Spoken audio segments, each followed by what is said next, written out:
Deep behind the rainbows and flowers presented to you by the mainstream media, there lies the truth. Today we will discuss how the debt is at record highs, the deficit hits a record high, and the federal tax revenue hits a record high as well. You came here for the truth, so let me unveil that for you. Let's get into this today, how despite the fact that the federal tax revenue is hitting this all-time high, you have a record deficit. This is what we have with this major disparity that has been created. Let's get into this jam-packed episode once again and begin by touching on oil. Oil price hits the lowest level in 6.5 years. They're saying it's amid concerns over a slowing economy in China, a huge energy consumer, and strong global production. So the crude contract fell to as low as $41 a barrel, the weakest level since early 2009. How many more statistics do I have to show you about the financial crisis part 2? We're heading back into that territory of the financial crisis, the Lehman Brothers moment. This is just one more indicator. There have been so many, and I've gone through them all. The main reasons are the big increases in production in the US and Canada, as well as expectations that Iran's oil could soon return to the markets. Now, think about this for a second. Number one, Canada doesn't produce that much oil, particularly with the fact that it takes a lot to refine it. But they'll suggest that anyway. And they also said that Iran's oil could soon return to the market. They could as well. They can pump a lot of oil. Will countries necessarily be importing a lot of that oil is the question. But what I wanted to note was that we had oil at a very high price, and then there was this realization that came to the market that there's all of a sudden a glut in oil. So the price dropped so significantly, many multiples downward. Now, does that make any sense? Certainly not to me. There should have been perhaps a decline in the price for sure, but did it deserve to go all the way down just because they thought that, well, there's too much oil all of a sudden? It doesn't make sense to me. The reason that any commodity declines these days anyway, is that they are using it to profit off of, whether that's shorting the price on the way down or whether that's profiting on the rise. These are computer algorithms and corporations profiting from that. I talked about this in the interview I just did yesterday at Crush the Street, so stay tuned for that. I always post the interviews on my main YouTube channel page. Let's look at this right here, the topic of the day. The portion of the federal debt that is subject to a legal limit set by Congress closed at $18 trillion. That's trillion with a T.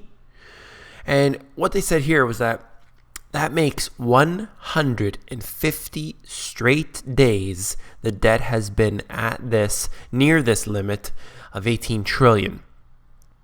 Now, they haven't spent a penny or done anything at all for 150 days. I remember covering this at the 60-day and 90-day mark. Here we are at 150 days. The debt hasn't moved. Does anybody believe this out there? Please, if there's anybody who believes it, please let me know. I would like to have a few words with you. Thank you. Okay, look at this. Talking about federal taxes setting a record. $18,000 per worker. Fed still running a deficit of $466 billion in deficit. This is an incredible disparity.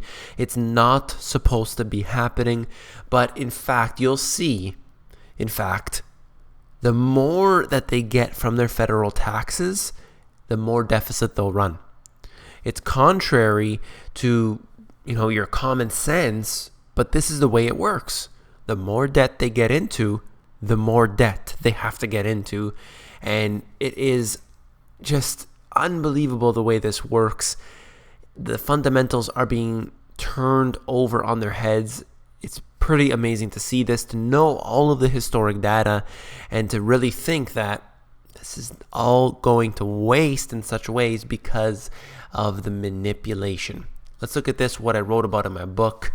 Rising interest rates will mean slower growth in the economy because less people are borrowing money and spending. And here's the point I want to note. Governments would have to pay more on their interest payments to the national debt, resulting in increased taxes. Just imagine for a moment if they decide to go ahead and increase the interest rates, whether that's in September or whether that's a later date. We're talking about more taxes on you.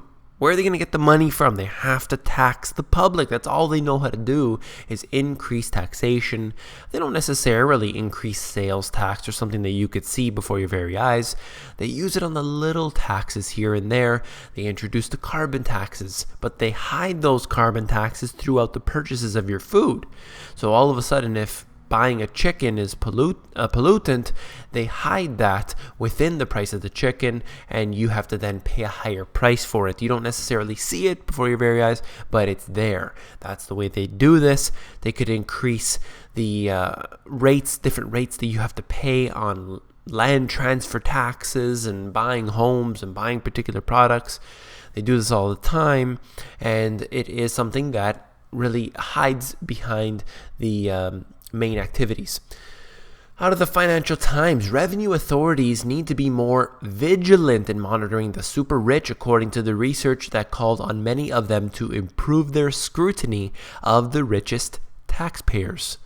The study by the Paris-based OECD is a further sign of the pressure on tax departments to squeeze more revenue out of wealthy individuals.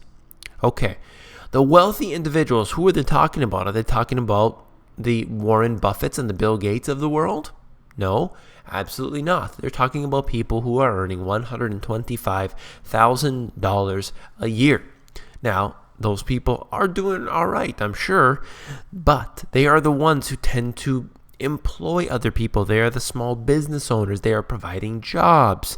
They need to be provided with not tax loopholes necessarily, but you don't want to tax them at 75 or 100% of their money, because they're either going to take their business and ship it overseas, or they're simply going to move themselves overseas to a different country with a better tax system. People don't care about the loyalty to any individual country. They simply want to live their life. They don't want to be taxed in every which way they can. Every nation that is taxing at such a high rate is suddenly seeing a drop in their revenues. This is the way it works. If you want to increase revenues, you decrease the taxes. This has happened in the US before. Food banks struggle to meet the surprising demand. Food banks across the country are seeing a rising demand for free groceries despite the growing economy. I love that propaganda right there, despite the growing economy. Leading some charities to reduce the amount of food they offer for each family. That's right. If more people are coming through the door, we're just going to give each family less. We don't have enough money to support everybody, so you just get less. And that's exactly what's happening with all the Social Security, Medicare, Medicaid. They just spread thin. That's all that's happening. And they said that this is more than double the amount provided than a decade ago. We have a terrible situation going on. Imagine more than double the amount of food needing to go out there to more than a decade ago, simply because of what's happening within the real economy. These statistics here, this is the real economy. The food stamp numbers, which I'll get to in a moment, that's real as well. The unemployment rate, not real at all. Let's look at this. 3 charged with beating Alabama woman to death over food stamps in a mobile home. Now, this is sad news. I'm not going to get into the article itself, but just showing you how desperate people are when they need food stamps. Not even money, not even items necessarily, not their jewelry or what have you, but for food stamps. This is how desperate the situation has become. This is what I have warned about, where the food riots will take place. People will do bad things to each other for food simply because they are desperate and they are hungry. I don't give any excuse for what happened in this, obviously, but this is the kind of thing that will happen over and over again. This is terrible to have to read this and see it all unfolding. There is a record 42 2 million legal and illegal immigrants in the United States. All I wanted to mention for this was the burden that individuals are dealing with right now, the taxpayers, as the burdens pile on. Now, despite there may be legal, there may be illegal immigrants, all I'm saying to you is that the government is undergoing more and more burden. They have to pay out more to individuals, whether it's through the Medicare system or Medicaid or Social Security or anything that's out there. They are burdened. That's all. Let's move into this. A Washington, D.C. appeals court is set to hear arguments later this year on a new net neutrality rules, which critics say could lead to government regulators censoring websites such as the Drudge Report or Fox News. Whenever there is criticism of the government, of any, let's say big government, for example, all they do is shut down that criticism. They don't deal with the issue. If they find out that a particular government agency was caught doing some criminal activity, whether it's, let's say, blowing up a building, well, they find who's responsible for leaking that information, Edward Snowden, and they basically will punish them or will try to punish them. And that's what happens here. When a website like Drudge Report shines light on the illicit activities, and they don't even necessarily do that, they're just pointing to the articles, well, then they need to be censored because they're too accurate, they're too good at what they do. Now, if it happens to the Drudge Report and Fox News, which I don't think it'll happen to Fox, then it's going to happen to the Money GPS, it's going to happen to all your favorite YouTubers out there, where they'll have to go through some sort of, perhaps they'll have to be reviewed before their videos can post, and so on. And this is what I see happening. Individuals will lose their rights. That's why I speak up every single day, because as long as I have my rights, I'm going to continue to do this. Last but not least, law curbing public assembly takes effect in Thailand. Thailand's military-installed prime minister defended a new law that places tight restrictions on public gatherings and warned it will be strictly enforced. Now think about this for a second. You want to gather, you want to protest, you want to show that you have rights? Well, you're going to be restricted on what you can do. You do not have free speech. You do not have rights. Your government gives you your rights, and that's just the way it is. So we're seeing this now. We even see the free speech zones, which are absolutely criminal. And why do they do this? Well, because the public allows it to happen. They say, we want this. We want people to not, and they use the word protester and violent activist or what have you in the same sentence. They melt and mix all these words, and I even find myself using the wrong words. But what we have here, a protest, is just an individual with a sign yelling and screaming for their rights. That's all a protest is. If somebody's smashing windows and burning cars, that's violent. That's not, it has nothing to do with protest.